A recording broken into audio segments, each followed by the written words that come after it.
18,000 भेदों को अनेक प्रकार से बतलाया।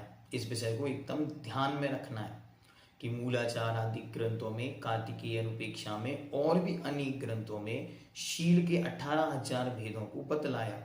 तो जब वे 18,000 भेद बतलाते हैं तो उनमें बहुत सारे अंतर कदाचित कहीं कहीं देखने में आते हैं, किंतु उनमें से एक प्रकार जो कि श्री कुंद भगवान ने अपनी मूलाचार के, हाँ क्योंकि ये उन्होंने अध्ययन रूप में लिया है, इन्होंने उन्हें कुंद देव का ग्रंथ लिखा, लेकिन प्रचलन में वट्टकेर देव स्वामी का वह ग्रंथ मिलता है। ये भी एक विषय है और हो सकता है इस वर्ष की संगोष्ठी में वो विषय भी सामने आएगा।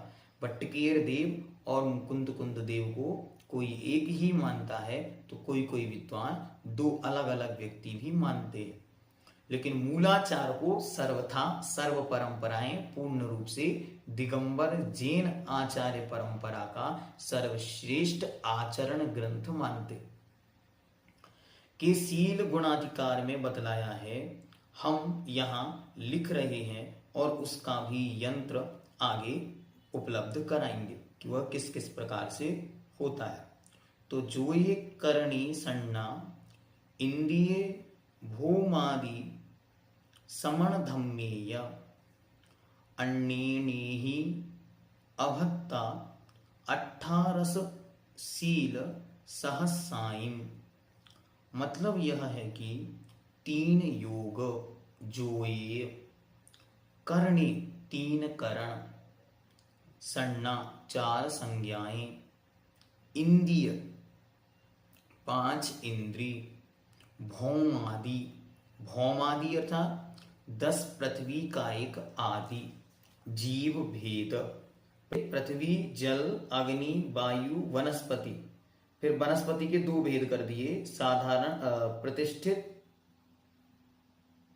वनस्पति के 2 भेद किए, वनस्पति के 2 भेद, वनस्पति शब्द ना लेके वनस्पति के प्रतिष्ठित और साधारण 2 ये लिए, और फिर उसके बाद 2 इंद्रिय, 3 इंद्रिय, चतुरिंद्रिय, पंचेंद्रिय, फिर 10 उत्तम क्षमादि श्रमण धर्मों को, लास्ट में अन्य श्रमण धम्मेय 10 प्रकार का जो श्रमण धर्म है, मतलब 10 लक्षण, इनको परस्पर गुणा करने से शील के 18,000 भेद होते हैं।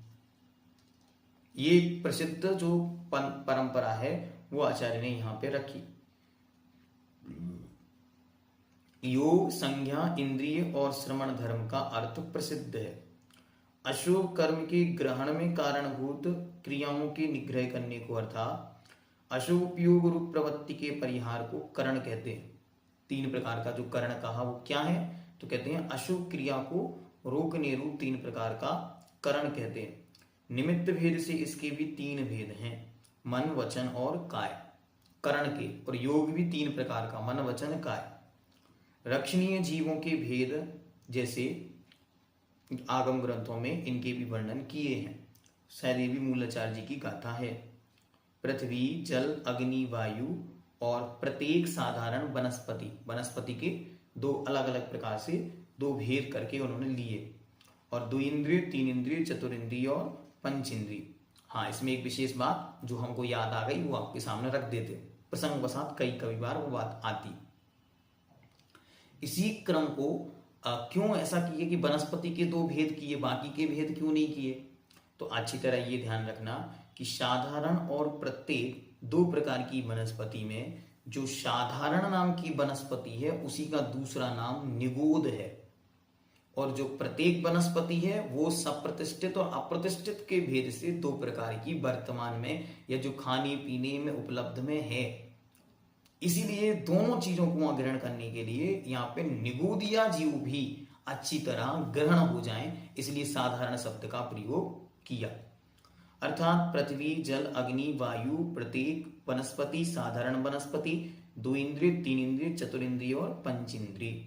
ठीक इस तरह ये इनको परस्पर गुणा करने से, एक दूसरे में इनको गुणा कर देने से भी ऐसे प्रकार ये भेद बन जाते हैं। इसके सिवा और भी अन्य ग्रंथों में अन्य प्रकार से वर्णन किया है, सो वह भी यहाँ पर आचार्य ने वर्णन किया है, उसको भी आप देख सकते हैं कि किस किस प्रकार से 18,000 शील के भेद बनते। तो इनकी सेवाशील के 18,000 भेद निकालने के लिए ये भी प्रसिद्ध प्रकार हैं। जैसे विषय अभिलाषा अधिक 10, विषयाभिलाषा, बस्ती मोक्ष, प्रतीत रस सेवन, संसिक्त द्रव्य सेवन, शरीरांगोपांग अवलोकन, प्रेमिका सत्कार पुरस्कार, शरीर संस्कार, अति भोग स्मरण, अतीत भोग स्मरण, अनागत भोग आकांक्षा, इष्ट विषय सेवन, चिंता आदिक 10, इनको गुणा करना परस्पर में।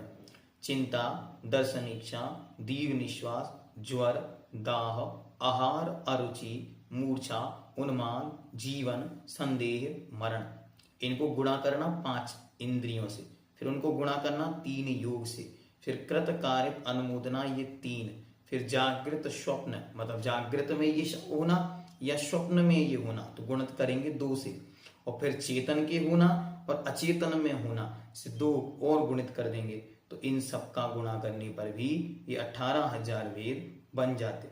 फिर और किस में गुणा करना, तो आगे कहते हैं स्त्री भी 3, कौन कौन सी, देव स्त्री, मनुष्य स्त्री और त्रियंच स्त्री को योग 3, कृत कार्य अनुमोदना 4, उनको 3 से गुणा करा, फिर 4 संज्ञाएं और इंद्रियां 10, द्रविंद्री और भाव इंद्री तथा 16 कषायों से गुणा करने पर 17,280 भेद होते हैं, जिसमें अचेतन स्त्री संबंधी 720 भेद जोड़ना तथा अचेतन स्त्री के 3 भेद कौन कौन से, काष्ठ, पाषाण और चित्त। काष्ठ मतलब लकड़ी पर, पाषाण मतलब पत्थर पर और चित्र मतलब चित्त के रूप में।